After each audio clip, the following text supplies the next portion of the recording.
തെങ്ങൊക്കെ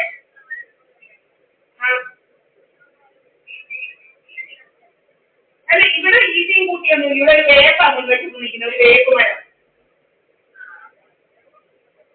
ആ ഇതിലേക്ക് അല്ലാതെ ഇവിടെ ഈറ്റയും കൂട്ടിയൊന്നും ഇവിടെ ഒന്നുമില്ല. പിന്നെ അങ്ങോട്ടെല്ലാം മാറി ഇഷ്ടംപോലെ മരമുണ്ട്. പക്ഷേ ഡൽഹി കാറ്റില്ല. നമ്മുടെ കേരളത്തിൽ കാറ്റടിക്കുന്ന പോലെ ഒന്നും ഡൽഹി കാറ്റില്ല. കേരളത്തിലെ കാറ്റടിക്കുന്നത്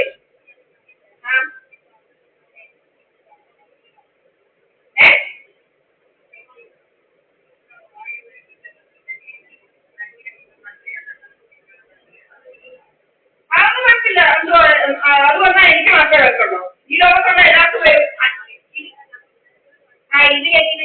ഇത് കേക്ക് ഡൽഹിയിൽ അതിന് മുക്കും ഇപ്പൊ പോകുമ്പോ എപ്പോഴും പറയും ഈ വെള്ളം ഉണ്ടല്ലോ വെള്ളം സ്പ്രേ ചെയ്യുവാണ് റോഡുകളിലെല്ലാം ഡൽഹി ഗവൺമെന്റ്. വലിയ വലിയ ടാങ്കറിൽ വെള്ളം കൊണ്ടുവന്ന് മഴ പോലെ സ്പ്രേ ചെയ്യുവാണ് ഡൽഹിയിൽ. മനസ്സിലായോ? റോഡിലെല്ലാം. എന്ന് വെച്ചാൽ പൊല്യൂഷൻ ഒന്നൊക്കെ കുറയ്ക്കാതിരിക്കണം. അതായത് ചുമ്മാ ഇരിക്കല്ലോ ഡൽഹി ഗവൺമെന്റ് അതുപോലെ പടക്കം പൊട്ടിക്കരുത് എന്നുള്ള പല നിയമങ്ങളും ഉണ്ടാക്കുന്നുണ്ട്. ചുമ്മാ ഇരിക്കല്ലോ ഡൽഹി ഗവൺമെന്റ്. മനസ്സിലായില്ലോ? തോന്നിയാസം എടുക്കുന്നു ആളുകൾ. പുകയിൽ വന്നതൊന്നും അവരെ മുറിക്കാത്തൊന്നും പറ്റില്ല. കൊണ്ടുപോയി ഇതാക്കിയ പുകയടിക്കുന്നതിനെല്ലാം അകത്ത് കിടക്കത്തേ ഉള്ളൂ. പുകയടിക്കുന്നത് മുറിക്കാത്ത പുകയടിക്കാൻ എന്താ ഇതെല്ലാം വെച്ചിട്ടുണ്ട്. ഞാൻ പഠിച്ചതേ നിങ്ങൾക്ക് ഏറ്റവും നല്ല 10ാം ക്ലാസ്സിൽ എനിക്ക് 50 ഫിസിക്സ് കെമിസ്ട്രി ഏറ്റവും കൂടുതൽ മാർക്ക് 43 42 ഫിസിക്സ് 4 മാർക്ക് കൂടെ കൂടുതൽ കിട്ടിയേനെ. ഒരു പടം വരയ്ക്കാൻ അറിയാമെന്ന് വന്നതുകൊണ്ടാണ് എനിക്ക് 4 മാർക്ക് കുറഞ്ഞു പോയത്. അല്ലെ 46 മാർക്ക് 50 കിട്ടേണ്ടതാണ് ഫിസിക്സിന്. അതുപോലെ എന്നെ പഠിച്ചതേ നിങ്ങൾക്ക് അറിയില്ലോ MSM കോളേജിലെ പ്രിൻസിപ്പളായിട്ട് പെൻഷനായ ഫിസിക്സ് HOD ആയിരുന്ന റെജീസാറാണ് ഫിസിക്സ് പഠിക്കാൻ അറിയിച്ചിരുന്നത്.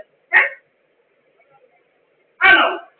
അതുപോലെ നല്ല 1ാം ഗ്രേഡ് 10ാം ക്ലാസ്സിൽ പഠിപ്പിച്ചത് വിനോദ് സാറാണ്. ശരിക്കും 10ാം ക്ലാസ്സിലെ ഫിസിക്സ് കെമിസ്ട്രി ഫിസിക്സ് കെമിസ്ട്രി ഒക്കെ പഠിച്ചത്. അതുപോലെ തന്നെ കെമിസ്ട്രി ട്യൂഷൻ പഠിച്ചത് രാധാകൃഷ്ണൻ സാറിന്റെ മോളാ സ്ത്രീ. അവരോട് ഞാൻ ചോദിക്കാതെ പഠിച്ചത് ബാക്കിയുള്ള കെമിസ്ട്രി ട്യൂഷൻ പഠിക്കാൻ വന്നവരെക്കാട്ടൊക്കെ മുന്നിലായിരുന്നു.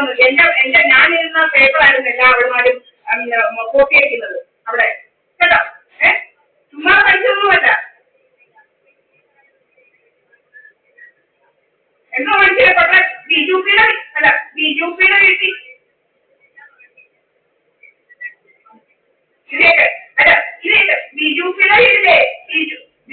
വീട്ടിൽ മീൻ പിടിക്കുന്നവരും പിന്നെ ഗ്രാമമുള്ളവരും ഉറങ്ങുന്നവരുണ്ടേ. ഈ വായ്പടിക്കാൻ പഠിക്കുന്നത് വേണം കേട്ടോ. അത് തോന്നിയാൽ ഇങ്ങോട്ട് വേണ്ട. അതിന് വേണ്ടി മീൻ പിടിക്കുന്നവരും എന്തുവാ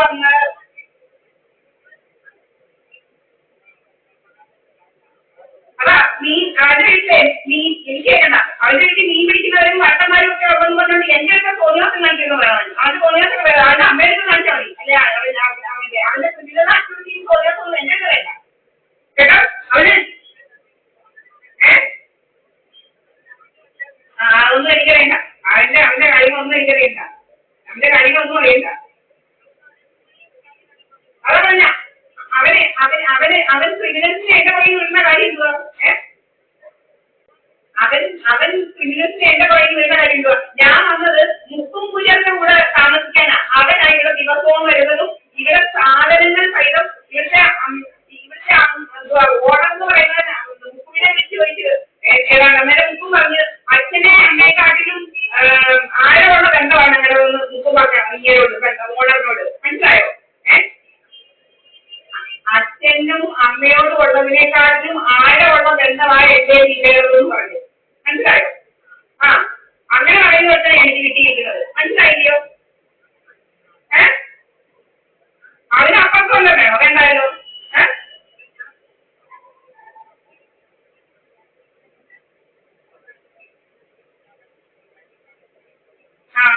അതുപോലെ മുക്ക് പറഞ്ഞിട്ടുണ്ട് ദീപയുടെ ഗാർഡിയനും ദീപയുടെ എല്ലാം ആരാന്ന് പറഞ്ഞാലും ഞാനാ ഇവിടെ, അല്ലാതെ വേറെ ആരുമല്ല എന്നോട് പറഞ്ഞിട്ടുണ്ട് ഈ അവനോട്.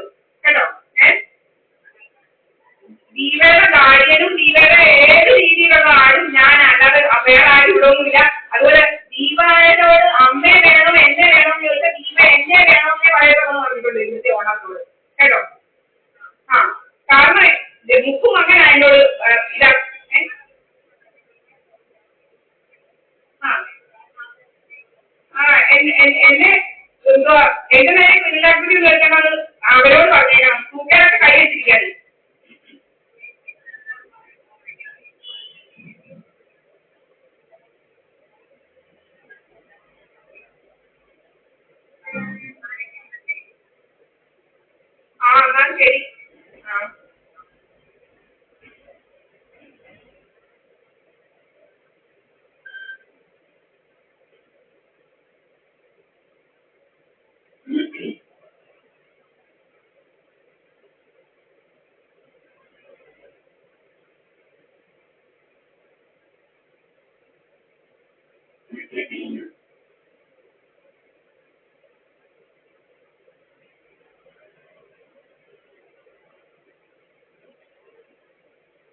It's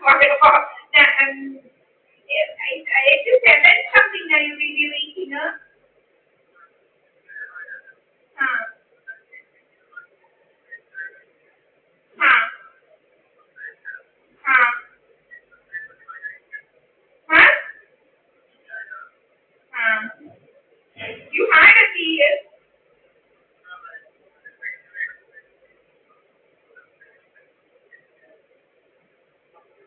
Okay. Your father had it. Had it. You had water. So nothing will happen here. You have one PR. Your father is having that. Uh, then,